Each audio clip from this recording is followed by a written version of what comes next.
दोस्तों नमस्कार। मैं हूं आलोक पाठक और आप देख रहे हैं खबर दोस्तों। योगी आदित्यनाथ की सरकार की मुश्किलें कम होने का नाम नहीं। और इस बार योगी जी की मुसीबत बढ़ाई है उनके सजाती बेस से सीतापुर के बेस से विजय अखिलेश कुमार सिंह। दरअसल 4-5 दिन पहले एक घटना आई, वीडियो वायरल हुआ जिसमें कि सीतापुर के बीएस से अखिलेश कुमार सिंह के ऊपर एक सीतापुर जिले के महमूदाबाद ब्लॉक के नरवा के प्राइमरी स्कूल के हेडमास्टर ने उनको बेल्टों से पीट दिया। लगभग 20 सेकंड का वीडियो था, वायरल हो गया।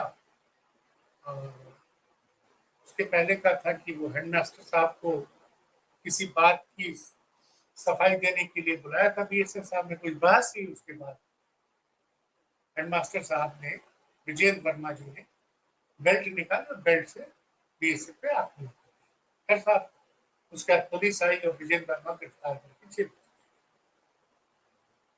इस मामले में अगले दिन एक रिकॉर्डिंग वायरल हो गई जिसमें बीएसए अखिलेश प्रताप सिंह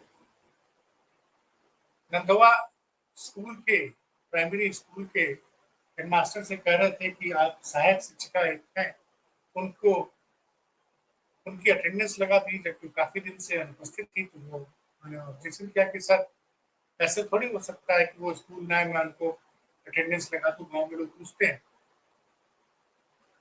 उन्होंने कहा कि मैं आपको आदेश देता हूँ, आप करिए, आप नहीं करेंगे तो आप मुसीबत में पहुंच सकते।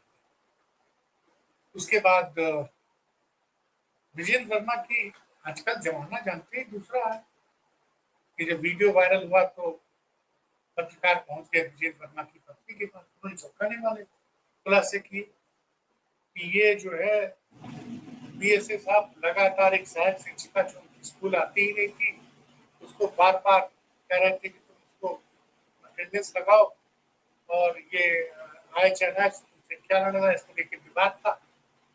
इसी वजह से मेरे पति को यानी विजेंद्र वर्मा को इन्होंने अपमानित किया, उससे उन्होंने मार दिया। अब यहाँ तक तो मामला ठीक था, लेकिन उसके बाद ये मामला हो गया सजाती वर्सेस पीडीए। सजाती वर्सेस पीडीए का हो गया और समाजवादी पार्टी के लोगों ने इस पे लगातार ट्वीट करना शुरू कर दिया। अखिलेश यादव ने भी ट्वीट कर दिया। अब बात पीडीए की आ गई तो बैकफुट पे आ गई योगी जी। बैकफुट पे आए योगी जी, और मामला चूंकि विजेंद्र वर्मा से जुड़ा हुआ था, वर्मा आप समझ ही रहे हैं कुर्मी बिरादरी के, तो उनकी पार्टी के मतलब बीजेपी के सहयोगी अपना दल एस है, अपना दल एस के जो नेता आशीष पटेल मंत्री हैं, प्रावर्तिक शिक्षा मंत्री, टेक्निकल एजुकेशन के मिनिस्टर, वो कूदे और उन्होंने कहा कि विजेंद्र वर्मा के साथ अन्याय हुआ है, बीएसए की जांच की जाए और उसके खिलाफ कार्रवाई की जाए। तो इसके लिए उन्होंने आधिकारिक भाषा का प्रयोग किया। उन्होंने कहा कि हमने बेसिक शिक्षा के मंत्री संदीप सिंह को चिट्ठी लिखी है कि आप इस पर कार्रवाई कीजिए। अच्छा हो क्या रहा है कि वहां पे उसके बाद जब ये मामला थोड़ा हाथ से निकल गया तो बीएसआर साहब ने आनंद में उस शिक्षिका को सस्पेंड कर दिया, जिस शिक्षिका के अटेंडेंस शिक्षिका स्कूल नहीं आ रही थी और उसको उसके अटेंडेंस लगाने के लिए साहब जिसके लिए हेडमास्टर से बहस कर रहे थे उसको ये मामला इतना पेचीदा हो गया है कि अब आनंद में बीएसएस साहब को लगा कि हमारे पास तो कोई चारा नहीं, फंस जाएंगे, तो उन्होंने उस शिक्षिका को सस्पेंड कर। लेकिन ये मामला हाथ से निकल गया है, तमाम संगठन इसमें सामने आ गए हैं। एक नाम आप जानते हो, अमरेंद्र पटेल, जो 69,000 शिक्षक भर्ती वाले मामले में लगातार पिछले 5 सालों से आंदोलन कर रहे हैं, उसके नेता है, वकील भी है, वो भी कूद पड़े। उसके बाद उस स्कूल को खोलने के लिए प्रशासन ने प्रयास किया कि तो वहां छात्रों ने विरोध कर दिया कि हम जब तक विजेंद्र वर्मा जी नहीं आएंगे तब तक हम स्कूल में पढ़ाएंगे नहीं। गार्जियन भी विजेंद्र वर्मा के पक्ष में खड़े हो गए हैं। तो उत्तर प्रदेश सरकार की मुश्किलें बहुत बढ़ गई।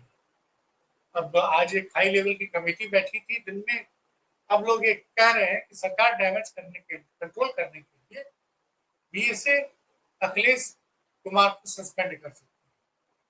लेकिन सवाल ये उठता है कि आखिर ये जो मामला सामने आया है, मतलब अब उसमें कई लोग ये कह रहे हैं कि जो बीएसए हैं और जो सहायक शिक्षिका है, इन दोनों के पिताजी लोग आपस में बहुत अच्छे मित्र थे, तो पारिवारिक संबंध थे, इस वजह से शायद बीएसए साहब चाहते थे कि वो जो सहायक शिक्षिका है वो स्कूल ना जाए तो भी उनके अटेंडेंस लगी रहे ताकि उनको तनख्वाह मिलती रहे।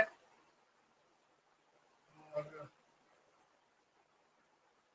जिस तरह से आनंद फानन में दूसरा ये भी आरोप लगाया जा रहा है कि विजेंद्र वर्मा को बीएसए के ऑफिस में 20 सेकंड का वीडियो रिलीज किया गया है जब उन्होंने बेल्ट चलाया, बेल्ट से मारना चाहा बीएसए को, उसके बाद वहां उपस्थित लोगों ने उनको पकड़ लिया और उसका कई लोगों ने मिलकर मारा, ऐसा दावा किया जा रहा है कि विजेंद्र वर्मा को 15-20 लोगों ने बुरी तरह से मारा, बुरी तरह से घायल हुए हैं, तो उनका जो मेडिकल है उसको सार्वजनिक किया जाए।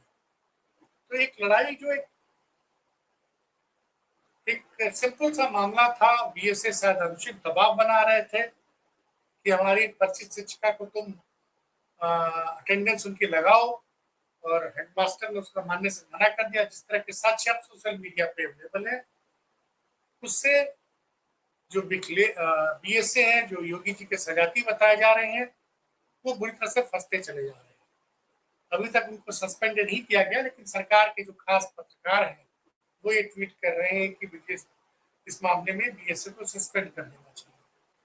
तो पूरी तरह से लगातार इस तरह की घटनाएं सामने आ रही हैं जिसमें अधिकारी अपनी मनमानी जूनियर्स कराने के लिए लगे हुए हैं और सरकार फंसती नजर आ रही है। और ये जो मामला बन गया है, एक तो प्राइमरी एजुकेशन को लेकर कुछ स्कूलों को बंद करने की जो सरकार की योजना आई, सरकार का दावा था जिन जिन स्कूलों में प्राइमरी स्कूलों में 50 से कम विद्यार्थी थे उनको वो मर्ज कर रहे थे बगल के प्राइमरी स्कूल में, उसको लेके बड़ा विरोध हुआ। उस पर अखिलेश यादव के आह्वान पे उनकी पार्टी कार्यकर्ताओं ने कई जगह पीटीए स्कूल खोल के जो अभी भी चल रहे हैं, कई जगह पीटीए स्कूल चलाने के लिए की वजह से समाजवादी पार्टी के कार्यकर्ताओं के मुकदमे भी दर्ज किए गए। लखनऊ में समाजवादी पार्टी की तरफ से विधानसभा का चुनाव लड़ सकी युवा नेता पूजा शुक्ला के खिलाफ भी एफआईआर की गई है। और शिक्षा की जो स्थिति है उससे ग्रामीण क्षेत्रों में आमजन बहुत नाराज है। और कुल मिलाकर के योगी सरकार की जो रोज का हर रोज कोई ना कोई परेशानी हो जा रही है, जिससे सरकार की छवि रोज बिगड़ती चली जा रही है। ऐसा लग रहा है जैसे योगी का प्रशासन पे कोई नियंत्रण ही नहीं रह गया।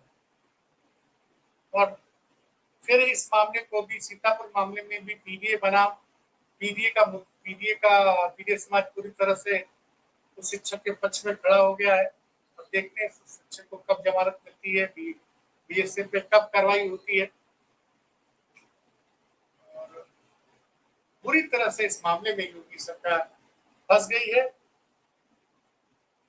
आज दिन में और भी 2 घटनाएं हुई हैं बरेली और मऊ में। जुम्मे की नमाज के बाद जो एक विवाद पैदा हुआ है आई लव मोहम्मद को लेकर, जो विवाद पैदा हुआ तो उसमें तौकीर रजा ने एक आह्वान किया था कि जुम्मे की नमाज के बाद वो एक आह्वान किया था लोग पाने के लिए। उसमें बरेली में समय रहते पुलिस ने कार्रवाई तो कर दी, लेकिन वहां लाठीचार्ज करना पड़ गया। सवाल यह है कि तौकीर रजा जैसे लोग जब जो सोशल मीडिया पे भड़काऊ बयान देते हैं और लोगों को बुलाते हैं, तो एलआईयू पे ऐसे बयानों पर कार्रवाई क्यों नहीं करती। इसी तरह की घटना मऊ से भी सुनने को आई है, लेकिन हल्का फुल्का बल प्रयोग करके पुलिस ने इन दोनों जगह माहौल को शांत कर दिया है। ये है उत्तर प्रदेश की स्थिति। हर रोज जनता के मन में सरकार के प्रति संतोष बढ़ता चला जा रहा है और योगी जी स्थितियों पर नियंत्रण करवाने में लगातार असफल सिद्ध हो रहे हैं। फिर मिलते हैं किसी बड़ी खबर के साथ, तब तक के लिए मुझे इजाजत दीजिए। नमस्कार।